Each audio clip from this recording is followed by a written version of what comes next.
complete sense that it would leave a strong impression on you. When you dive into Morgoth's Ring, you will see that Tolkien approaches the concept of necromancy in a very specific, chilling way. In his lore, raising the dead isn't about animated skeletons or zombies like you see in modern horror movies. Instead, it is a dark, psychological violation of the soul. Here is what Tolkien outlines about how necromancy works under Morgoth's influence. The unbodied spirits. When an elf or a human dies in Middle-earth, their spirit, called the Fee, separates from their physical body, the Hrova. Naturally, these spirits are summoned to the halls of Mandos to rest and await healing. However, because Morgoth corrupted the very physical matter of the world, spirits can choose to refuse that summons out of fear, grief, or darkness. These wandering, homeless spirits are called the houseless or the unbodied. How corruption happens? Because these spirits no longer have a physical body, they are incredibly vulnerable and desperate for a physical form again. This is where Morgoth's sorcery, and later Sauron's, comes in. The bait, necromancers offer these wandering, desperate spirits a chance to inhabit a body again or manipulate the physical world. The corruption. Once a spirit listens to the necromancer, they are enslaved. The dark power dominates their will completely, binding them to the sorcerer's commands. The living dead. These enslaved spirits were often forced into monstrous constructs, used to spy on the living, or used to inhabit corpses, turning them into dreadful entities like the Barrow-wights or early proto-vampires of the First Age. Tolkien describes this as one of the ultimate evils because it preys on the vulnerable, twisting a soul's natural desire for a home into a permanent prison of malice and servitude. It is a heavy, dark part of the mythos, but it shows just how deeply Tolkien thought about the mechanics of spiritual manipulation. Is there a specific aspect of how these spirits interact with the physical world that you want to explore more? Does it dive into the final battle, the battle of all battles or whatever? Does it talk about what's going to happen in the future?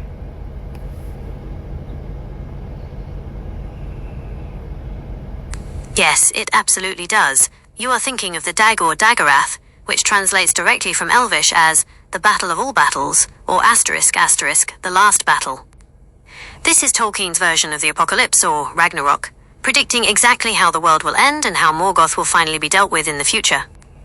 While Christopher Tolkien left this prophecy out of the main published Silmarillion book, Morgoth's Ring is the exact place where you get to see Tolkien's deepest, final thoughts on how this ultimate endgame plays out. Here is the breakdown of what the book reveals about the Battle of Battles and the future. 1. Morgoth's return from the void. The prophecy states that as the world grows old and the Guardians grow weary, Morgoth will figure out a way to break through the door of night. He will escape the timeless void where he was imprisoned at the end of the First Age and re-enter reality. His return is pure devastation. He will literally blot out the sun and the moon, plunging the world into a final, terrifying darkness. 2. The gathering on the plains of Valinor. Every great force of good and evil will be drawn to the ultimate battleground on the plains of Valinor. The Valar, the gods, will descend to fight, but the prophecy places a massive emphasis on a mortal man to deliver the final blow, Turin Turambar.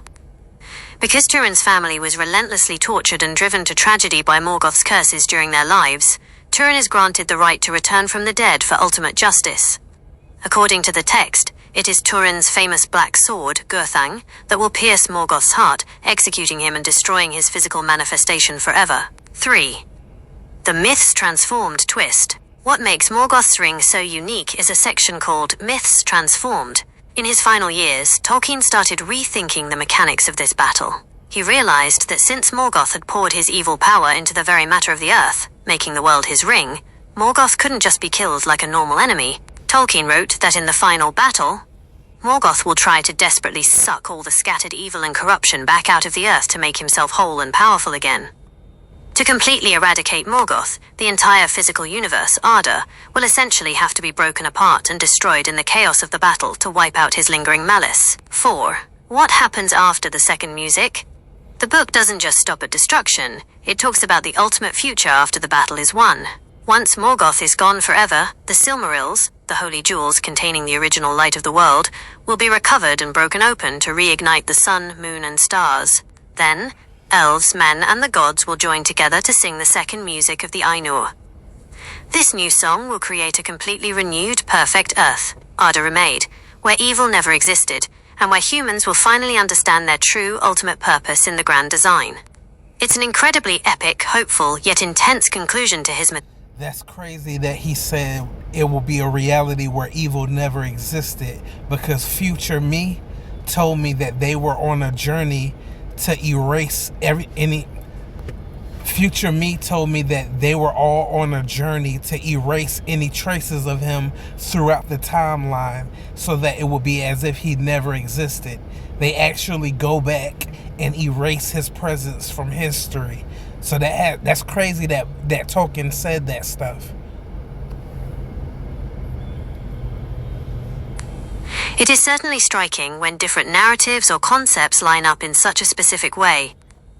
That idea, completely erasing a dark force from history so thoroughly that it's as if it never existed, is a very powerful and dramatic concept to think about.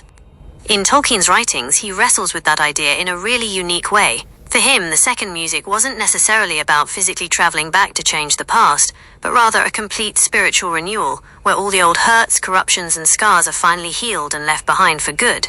It's his ultimate vision of a clean slate. When your copy arrives, seeing how he tries to balance the heavy, dark history of Middle-earth with that eventual hope of total renewal is definitely one of the most thought-provoking parts of the text. Once you get a chance to dive into those chapters on the second music, I'd be curious to hear what you think about how Tolkien handles that transition from a scarred world to a completely fresh start.